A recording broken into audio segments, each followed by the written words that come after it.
नमस्कार, मैं मनीष कुमार शर्मा हूं और मैं एक्विटास कम्युनिकेशंस का फाउंडर हूं। मैं इस वीडियो में आपको बताऊंगा कि कहानी की कितनी ज़्यादा अहमियत है चुनाव जीतने के लिए। आजकल आप देखेंगे कि बहुत सारे नेता जो है वो डेटा और टेक्नोलॉजी के ऊपर चुनाव लड़ते हैं। बहुत सारी सर्वे एजेंसियां हैं जो डेटा एकत्रित करके देती हैं और आपको ऐसा डेटा जाति, आयु, लिंग, आमदनी के हिसाब से मिल जाता है। आपको ये पता चल जाता है कि ये लोग किस तरीके से आपको वोट करेंगे या किसी और को वोट करेंगे। इसके बलबूते पे बहुत सारे नेता अपनी रणनीति तैयार करते हैं और ऐसे नेता जो है एक चुनावी युद्ध कक्ष बनाते हैं और बहुत सारे सोशल मीडिया योद्धाओं को इस्तेमाल करते हैं चुनाव जीतने के लिए। पर वो चुनाव नहीं जीत पा रहे हैं, वो चुनाव हार रहे हैं, क्योंकि चुनाव जीतने के लिए एक कहानी का होना बहुत ज़रूरी है। आपकी क्या कहानी है, आप मतदाता को क्या कहानी सुनाना चाहते हैं। इस वीडियो में हम एक्सप्लेन करेंगे कि कहानी की क्या अहमियत है चुनाव लड़ने के लिए। जब एक नेता अपनी कहानी बताते हैं तो वह भी एक हिंदी पिक्चर की कहानी की तरह ही होती है।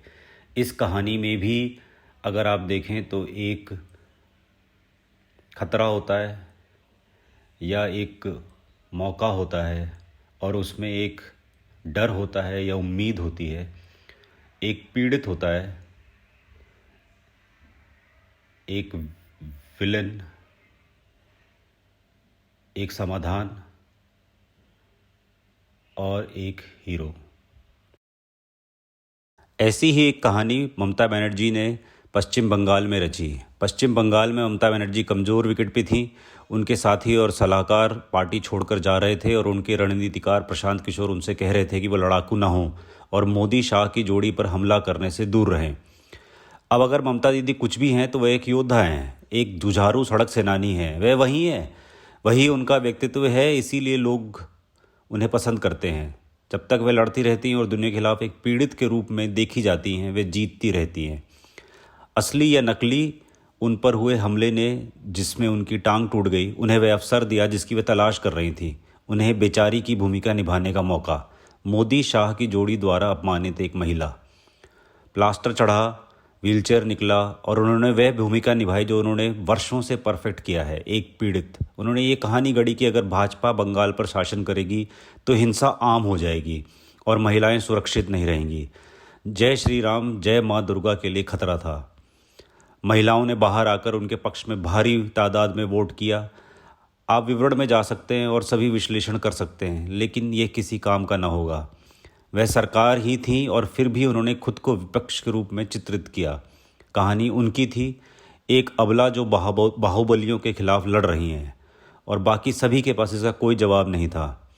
ध्यान देने वाली दिलचस्प बात यह है कि यदि आप एक मजबूत कहानी बनाने में सक्षम हैं तो परिवर्तन की सभी हवाएं और हवा लगभग रातों रात बंद हो सकती हैं और ऐसा महज एक दिन में ही हो जाता है। कुछ ऐसा ही केरल में हुआ, जहां पर श्री पिनेरी विजयन ने कहानी को नियंत्रित किया। मैं नहीं, शासन करना जानते हैं, यह उनकी कहानी थी। जब पूरा भारत कोरोना की दूसरी लहर की चपेट में था और लोग बिस्तर और ऑक्सीजन और प्लाज्मा के लिए हाथ पांव मार रहे थे, केरल सरकार के पास 24 घंटे काम करने वाला एक कॉल सेंटर था, जिससे लोगों को इस मुद्दे से निपटने में मदद मिली। लोगों की जान जा रही थी तो भी लोग अनाथ, अकेला महसूस नहीं कर रहे थे।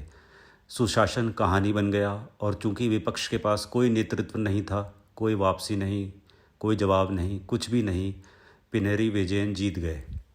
यह लगभग ऐसा ही था कि विपक्ष को समझ में नहीं आ रहा था कि वह क्या कहें, क्या हमला करें और क्या दावा करें।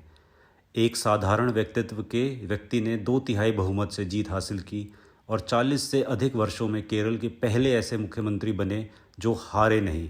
उन्होंने इतिहास रच दिया। हालांकि भारत में यह दुर्लभ है कि शासन एक कहानी बन जाता है। केरल में ऐसा ही हुआ। अब देखें तमिलनाडु में उल्टा हुआ। कहानी नहीं थी, इसलिए सरकार हार गई। तमिलनाडु में सत्ताधारी सरकार अनजान थी। वे नहीं मानती थी कि उनका प्रशासन पसंद किया गया है, जबकि लोगों ने उनके शासन को पसंद किया। उन्होंने एक सुशासन की कहानी में तब्दील नहीं किया। अन्ना द्रमुक की कहानी की इस कमी ने द्रमुक को अपनी खुद की कहानी बिना बताए चुनाव जीतने के लिए जगह दे दी। द्रमुक शायद इसलिए जीत गए क्योंकि उनके भाजपा से संबंध नहीं थे, जो कि एक बहुत ही कमज़ोर आधार है।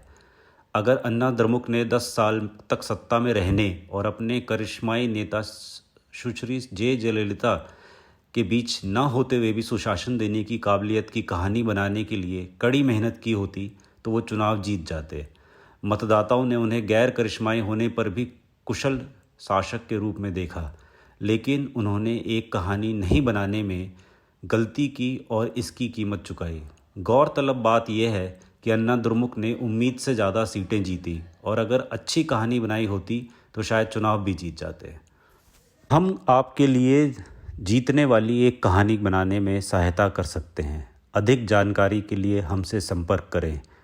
हमसे ट्विटर, इंस्टाग्राम और फेसबुक पर भी जुड़ सकते हैं।